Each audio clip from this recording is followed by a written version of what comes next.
Thanks everybody. I've got some notes that I'm going to have to look at from time to time, but some of it I don't need to look at the notes for. So I feel kind of privileged that, pardon me, over the years I've gotten to sort of check out places associated with some of the great famous dead astronomers and thinkers from history of physics and astronomy in particular. So in the past, that would include people like Newton and Galileo. Haven't gotten around to doing Kepler yet. I have done Tycho Brahe. Anyway, towards the end of the summer, finally, I got around to doing Copernicus, who was on my hit list for quite some time, as you can imagine. So my talk, which, by the way, I didn't time out, so we'll just hope that the length is okay, and if I start to go on for too long, just come and stop me. But it's sort of mostly travelogue. There's not too much science in it, but I will say a few things about sort of heliocentrism and stuff like that. I guess the first thing to say, except for Poland, the main place where Copernicus hung out was his brief period as a student in Bologna, Italy. So I don't have any pictures of Bologna, although I was there a long time ago, but none of those pictures are included in this talk. So we're going to just talk about the Poland situation. Let's see if this works. Yeah, okay. So just from Google Maps, these are the 4 key locations that are going to come up. Warsaw and Krakow are big enough that Google already sort of acknowledges their existence. Turin, and I apologize for any pronunciations that I'm not getting exactly right. The key thing with Turin is not to pronounce it exactly the same as you would pronounce the Italian city Turin, like the Shroud of Turin. They should be different, but I have not mastered these subtleties of pronunciation. And Frombork, which is a very important city, it's where Copernicus lived for the final decades of his life, and in fact where he's buried, so that's going to be significant. So that's good, not too much geography to keep track of. This is Warsaw, and near the geographical center of the city, and of course what you're seeing there is a very grand, larger than life-size monument of Copernicus. Of course, he's holding a little model of the solar system, so you know it's him. And one thing that strikes you, well, just get a closer view here for a second, is that wherever you go, you see something like this. Well, this being Warsaw, it sort of has maybe the grandest one, but I kept running into, full-size monuments, sculptures, busts, portraits, or just his name, sort of everywhere. I mean, he's just sort of, him and Chopin, the pianist, are sort of the biggest national heroes in Poland. So you just sort of run into him everywhere. Who's the equivalent for Canada? I don't know, is it like Wayne Gretzky or something? Or who? I can't think of a single individual where like everywhere you go, or Drake, or Tim Horton or something, right? Yeah. So, but he really is everywhere. Just very briefly about his nationality. So, of course, today Poland is Poland, but politically, what we think of as Poland didn't exist in, well, that's not quite true. It did, but the boundaries kept changing and things were quite different. So, in fact, the language that he spoke at home was German. The city that I mentioned a moment ago, Fromberg, was called Frauenburg in his time, the German name. Actually, each of those cities has a German name. Because, like I say, boundaries have shifted and things have gone back and forth. So, although he spoke presumably to his parents in German, but later, when he became a scholar, he started writing in Latin. So he used what we have here as we remember him as Nicolaus Copernicus. This is the Latinized version of his name. The Polish version is a bit different. It has more consonants and is a little harder to pronounce. But he was a subject of the King of Poland. So, I mean, there's a pretty good argument to just call him Polish. At any rate, I don't have a dog in that fight. And again, the battle has sort of been won, but he sort of is Polish for all practical purposes. Let's see. So let's talk about the city of Turin. Now, this is a pretty significant stop. Actually, it's a lovely town that's sort of reasonably popular with tourists, although it's certainly not in the top tier because more people go to Krakow and Warsaw and Gdansk than they do to Turin. But it is quite lovely, sort of many elements that are still around from the medieval and early Renaissance period. Now, it's a little hard to tell because this is the wide view, but that, sure enough, that is Copernicus, this time in bronze, I guess, on a big pedestal or plinth right in front of the old town hall. Now, his birthplace is just down the street from there on Copernicus Street. And as you might expect, it's sort of, a museum, and I'm not going to go into sort of the things you see inside it are just sort of the things you would expect to find, a lot of period furniture and just a few scientific instruments and things sort of dating from that period.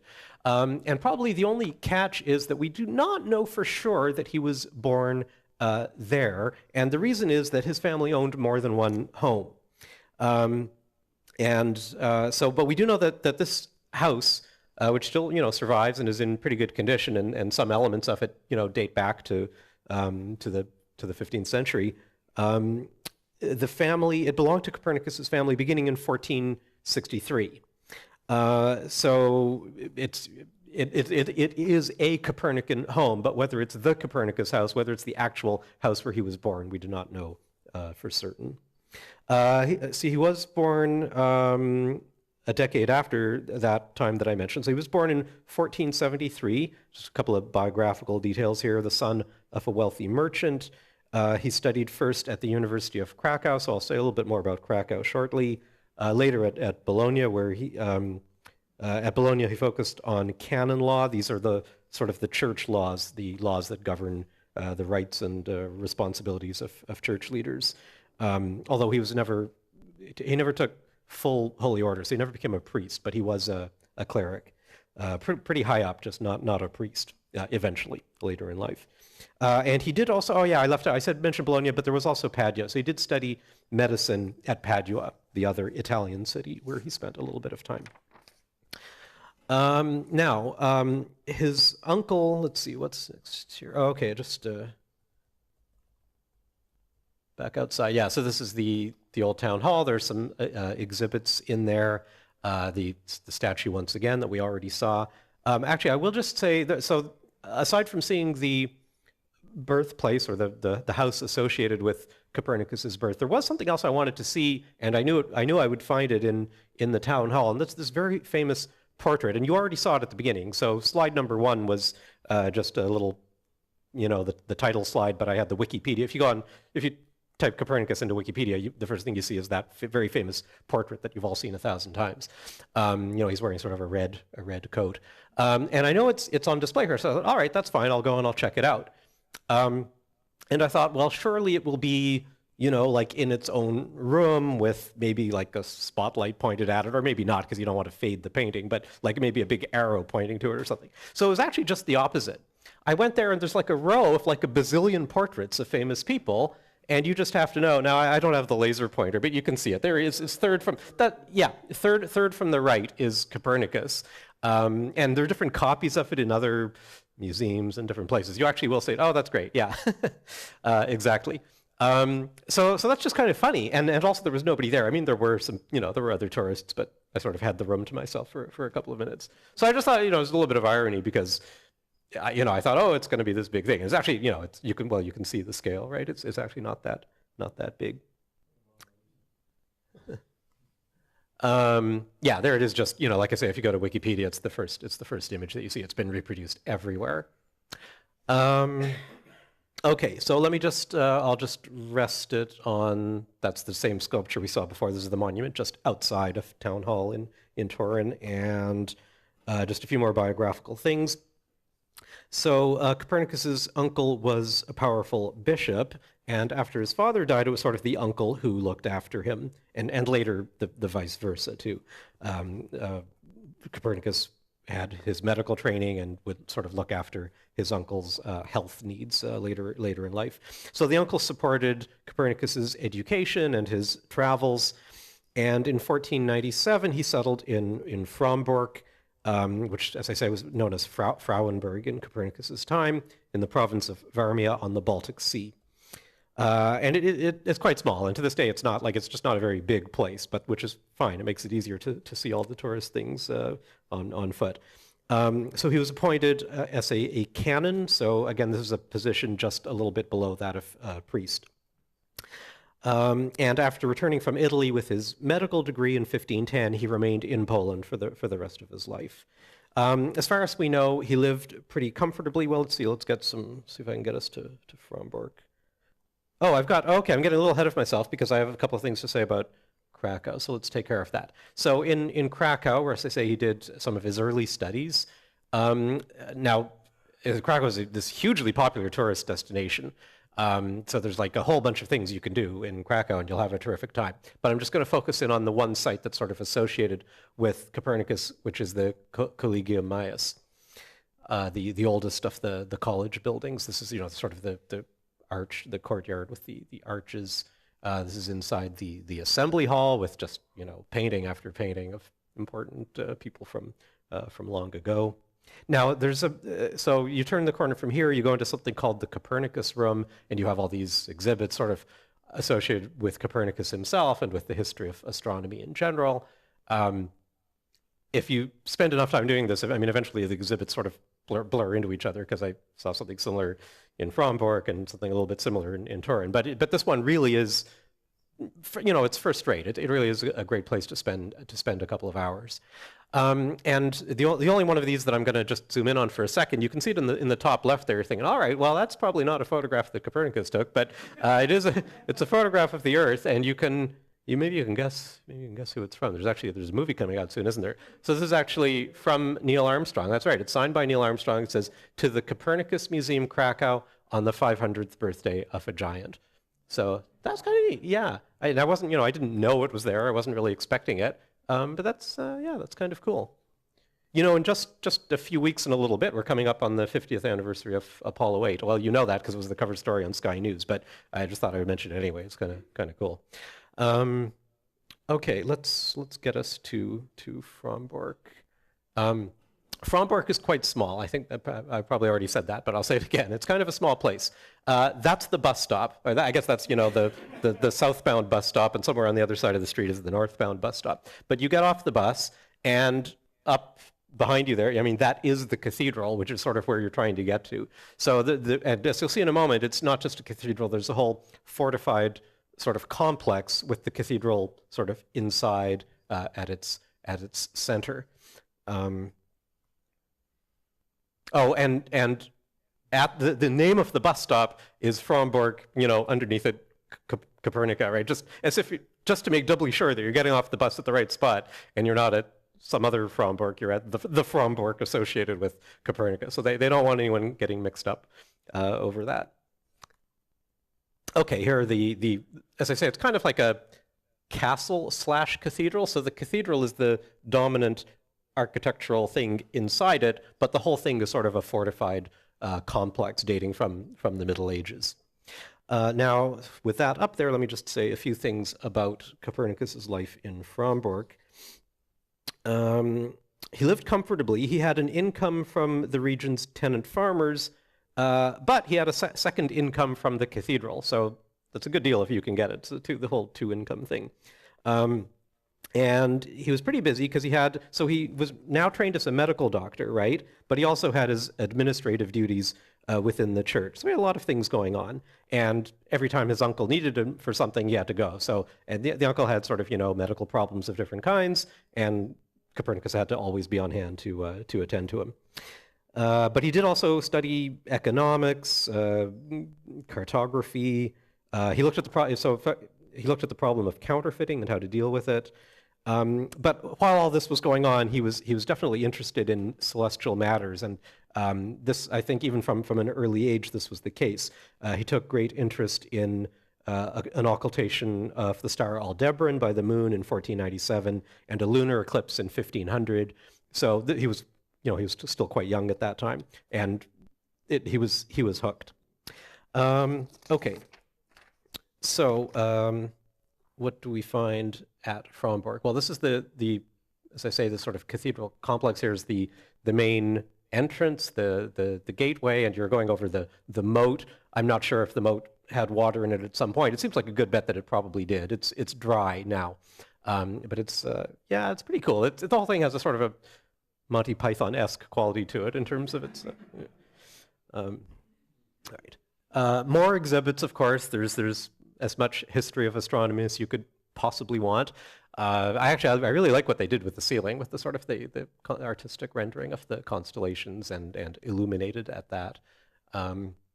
Let's see. And more, I'd have to go online I didn't memorize the details of that upper left painting, but it's reproduced a lot. So you have seen that image before. It's a much later, it's a 19th century, impression of, I think the title is something like Copernicus and God, or Copernicus Speaks to God, or something like that. But I only know what I read online. And of course, all kinds of medallions and things celebrating our friend Nicky. I'm trying to figure out the best nickname, whether it's Nicky or Copy, and I don't have a favorite between those two, but I guess it's not that many syllables to call him Copernicus. Okay, his book, De Revolutionibus Orbium Coelestium. I don't know very much Latin. I just know that. But in English, it's On the Revolutions of the Heavenly Spheres. The story of how it got published is pretty interesting, but I probably don't have time to get into it in too much detail. But I will just say a few things about, why Copernicus is famous in the first place. So this is the book. It was published in the same year that he died, 1543. There's sort of a legend that he was finally handed a published copy as he lay on his deathbed, and then I don't know, did he drop dead right away when he saw it, or did a couple of days go by? I'm not sure. Plus, there's probably a bit of urban myth behind that. Okay, so why did he come up with this? So the diagram is exactly what you expect, right? It's in Latin, of course, so the sun is Sol, S-O-L in the middle. The planets are orbiting around. The third rock from the sun, so to speak, is us, and we have our own little moon going around us, as you can see. So this is the modern, if you're like me, when you were 9 or 10 or 11 years old and you didn't know what to do, you started sort of drawing diagrams like this. In my case, it was either, a brontosaurus or this, right? Those are the two things that I sort of like to draw for fun, and never to scale, because nobody has that much paper. So you sort of compress everything in the same way that Copernicus did. So the ancient Greeks had a pretty good understanding of where things would appear in the sky. They didn't, as we would now say, they didn't have the physics right, but they could predict what was going to happen where. In fact, even the Babylonians could thousands of years earlier. So do we need a new way of representing the universe? That's a good question, right? So apparently, this ancient Greek astronomer Ptolemy sort of set up a detailed mathematical account of how things worked in the heavens, and it was pretty good. It was reasonably good for predicting the positions of the planets. So why change it? Well, ultimately, it may have come down to sort of a question of aesthetics. I think Copernicus. Well, the details are a bit involved, but I think he liked the idea that once you put the sun, it's basically a question of swapping the position of the Earth and the sun. So you put the sun in the middle, have everything go around it, and then suddenly some things just become a lot simpler. His system still used epicycles. The ancient Greeks had epicycles to sort of make everything work out in fine detail. We didn't manage to get rid of those until Kepler came along just a little bit later and said, well, you've got the shape of the orbits wrong. They're not circles, they're actually ellipses. So Copernicus was a bit old-fashioned in that sense. He didn't know they were ellipses. He stuck with the idea of circles, which were thought to be sort of a perfection, the ideal geometric shape. Well, imagining it to be, imagining that they had to be a certain way because that's how God would have wanted it, that only gets you so far. You do sometimes run the risk that the real universe we live in isn't quite like that. By the way, a really good book that came out earlier this year that talks about that in the context of string theory and the multiverse is called Lost in Math by Sabine Hossenfelder, so you can check that out at some point. So at any rate, it may have been aesthetic considerations that eventually sort of got him to try this, and then he hesitated to publish for quite a long time, and it wasn't until a German mathematician named Rheticus came to visit him and said, hey, what's this I hear? You got this thing? And Copernicus said, yeah, but it's on a shelf here. Nobody wants to read it. Said, oh yeah, everybody wants to read it. You've got to publish, and sort of dragged it out of him. And then eventually it was published in Germany. So it's interesting, here we have a Catholic cleric agreeing to have his book published in a Protestant city some hundreds of kilometers away, and he dedicates the book to the Pope, so it's a complex set of affairs. I'm not going to go into that in too much detail. let me just see here. Yeah, so Copernicus later writes of the, quote, marvelous symmetry of the universe, close quote, afforded by this system. So there was something that he saw a kind of beauty in it. He writes in De Revolutionibus, truly indeed does the sun, as if seated upon a royal throne, govern his family of planets as they circle about him. And he did have a sense that there was a bit of controversy, or that people would find it a little bit shocking. I should say, those who would bother to read it. It's a highly mathematical work, and it's written in Latin, so it's aimed at a certain audience. The best book about who read it and what they thought of it is called The Book Nobody Read by Owen Gingerich. And of course, the title is ironic. It's a quote from Arthur Koestler, who said that nobody read it, but in fact, quite a few people did read the book. Let me see. Oh yeah, so in the very beginning of the book, in the dedication to Pope Paul III, Copernicus writes that some people, as soon as they find out about this book I have written on the revolutions of the universal spheres, in which I ascribe a kind of motion to the earthly globe, will clamor to have me and my opinions shouted down. So he did sense that there was going to be some controversy. But as I say, then he died, so he escaped all of that. Galileo, who lived just a little bit later, would get into a bit of a thorny situation in that regard. Topic for another day. But yeah, he clearly said, so why? I know I don't have too much time to go into this in detail, but why is it a shocking idea? I think the number one reason why it's a bit shocking is it means that the Earth must be hurtling through space. Now, here we are sitting in an auditorium. Does it feel like we're hurtling through space? I mean, basically, no. Like, I know we're all a little bit too smart to be asked that question because, well, I know moving at such kilometers. Yeah, but if you didn't know that, does it feel like we're hurtling through space? And it sort of doesn't. And then you have all the usual arguments. Well, how come the clouds don't blow off? How come the birds don't blow? So we sort of, now we have pretty good answers to that thanks to Newtonian physics and ideas of inertia. But remember, none of that existed at this time. So it was kind of provocative. Okay, let's see. And I mentioned some of the hurdles in getting it published.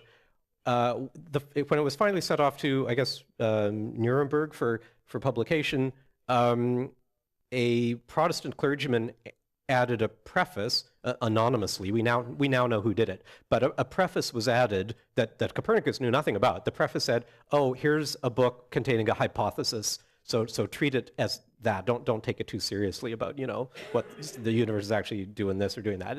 It's a hypothetical thing. So knock yourselves out with this hypothetical work." So I mean, the joke is that when Copernicus got the copy and saw the preface, that's what killed him, right? Because that's again a bit of urban myth. Okay, so just a few last things to get through. So this is the cathedral.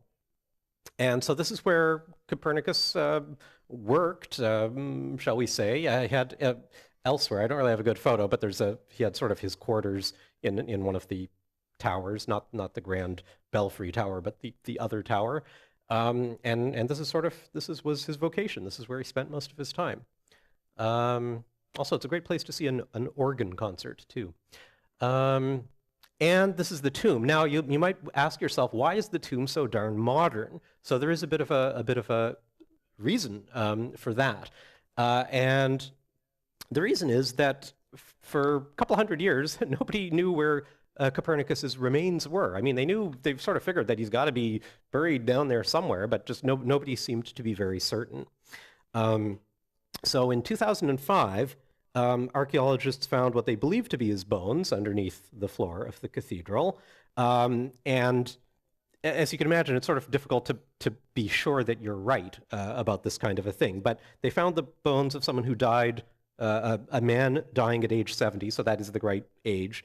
And the facial features sort of matched the known portraits of Copernicus. And the DNA from bones, again, I only know this because I sort of looked it up, but the DNA from the bones matched traces found on a book that he's known to have owned. So, I mean, I guess if you add that up, it's sort of reasonably compelling. So, in the spring of 2010, he was given a second funeral, and his remains were buried there in Fromborg Cathedral. So they were found in the cathedral, examined, and put back in the cathedral, but this time they're marked. So now we know where they are. And you might be wondering, oh, okay, well, I'll zoom in for a second. I have something to say about the little window at the bottom, but first, just the inscription. There it is. It's so it's bilingual, but the two languages are Polish and Latin. The Latin one is at the bottom. So, I mean, I can't translate word for word, but basically it says, you know, astronomer invented the heliocentric theory and was a canon or a church official from the province of Varmia. Okay, and now I said I would say something about the window at the bottom. The window lets you see the coffin. So there he is. He's in at the 2010 burial includes that same painting that we've seen a bunch of times in miniature in a hexagonal frame on the coffin, and there's a little glass window so you can see the coffin, so that's cool. I don't know how many other dead people have gotten this exact treatment, probably not very many, but I guess they're just afraid that the remains are going to disappear again or they're going to lose track of them. So this way you can sort of see. If anybody moves the coffin, we'll know. I think that's basically it. Oh wait, I just have a couple more images. I mean, that's it for me saying things, but I have a couple of pretty pictures. So when you climb up the former Belfry Tower, you get this view, which is really wonderful. So, of course, you have to climb a bunch of stairs. I did a lot of stair climbing on that trip, just as well. I lost a little bit of weight on this trip, which is, for me, kind of an unusual thing. But there's the Baltic Sea in the background, all these fortifications. The main gate is on the lower right-hand side. You can see sort of how small the town is, right? I mean, there's this, and then there's like a few shops and homes, but really there's not much else. And and since our iPhones all have this panorama mode feature, there's the mandatory panorama, and really that is so behind, in the upper left, like that sort of is the town, and then you've got the ocean, and that's it. So there you go. So Fromborg is a little bit off the main tourist track compared to those other places that I mentioned, but yeah, pretty much worth it. And I'm gonna stop there. Thanks very much.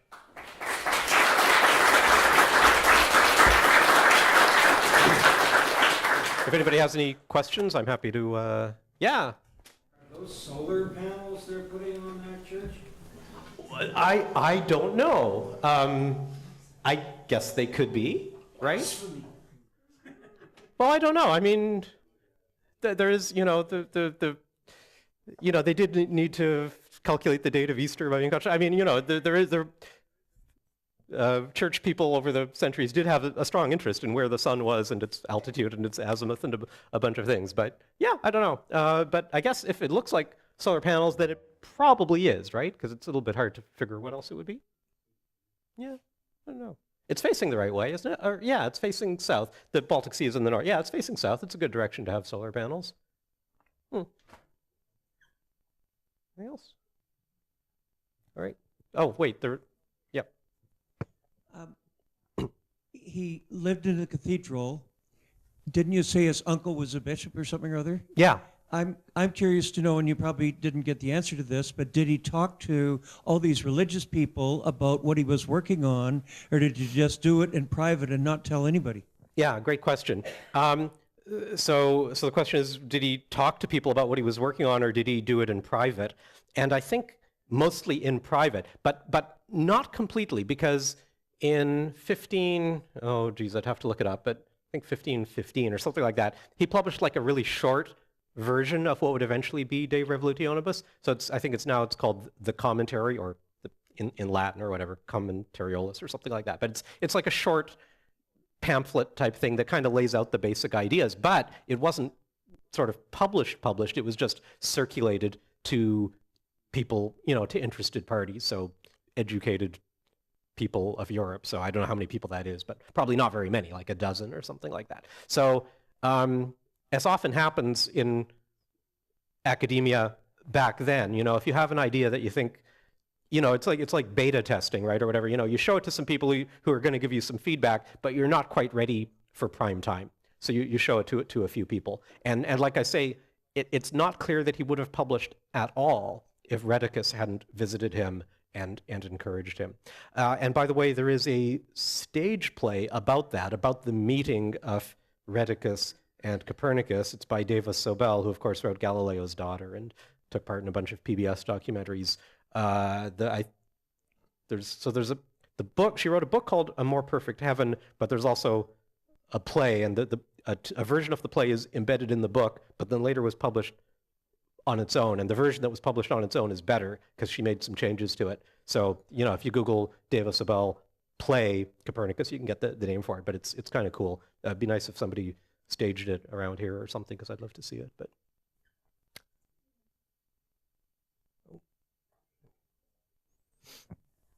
I was wondering what the main trigger was that led him to realize that the Earth is not the center of the universe, that the sun is. Was there a main trigger that... Yeah, so I guess the short answer is I don't know, right? So what triggered him to do this kind of switch? Because the diagram that you saw in De Revolutionibus isn't that different from the diagram that Ptolemy would have had in his book from 1,000 and something years earlier. So it's kind of a swap. It's a shift of perspective. It's putting kind of changing the relationship of the Earth and the sun. And I guess even though I talked about it for a bit, I didn't really give an answer, did I? So I don't have like the answer, but I think it does give a simplified model, a simplified way of understanding the motions of the heavens. So it's not necessarily that it gives you a greater ease of calculation. I think that the difficulty of crunching the numbers is not that much improved under the Copernican system compared to the Ptolemaic. At least that's what I've heard from historians. But it's conceptually a little better. And now this next bit is just my opinion. I haven't really heard it from any historians. But, things like making sense of why Mars is much brighter at certain times of the year compared to certain other times of the year. Well, now we sort of know the answer, right? But I think it's, maybe you'll take my side on this or maybe not. But if you think of the Copernican view, then it's like, okay, then the Earth is going on this inside track and we pass Mars every once in a while, and when we pass Mars, we're going to be really close to it. Mars is going to be brighter. Now, of course, you can get that in the Ptolemaic system, but you have to work harder to get it, I think. And the same thing with Venus and all that. So I think so historians, have written whole treatises on this, and you can certainly make the Ptolemaic system work. And if you add enough epicycles, you can make it work to any degree of accuracy you want. There's some neat videos about this on YouTube. Like, if you just sort of add enough circles, like you could make Homer Simpson's face, but you need a lot of circles to do it, but you can do it. You can make a planet trace out. So that's on YouTube somewhere. But things are conceptually simplified, I guess is the way I would put it. But what I just said about like the brightnesses of the planets, that's sort of my guess. I haven't really heard that from historians. But it does seem like certain things that you see from week to week in the sky just kind of make a bit more sense once you think of it from the heliocentric point of view. But yeah, it's a great question. It would be great to know what really sparked it.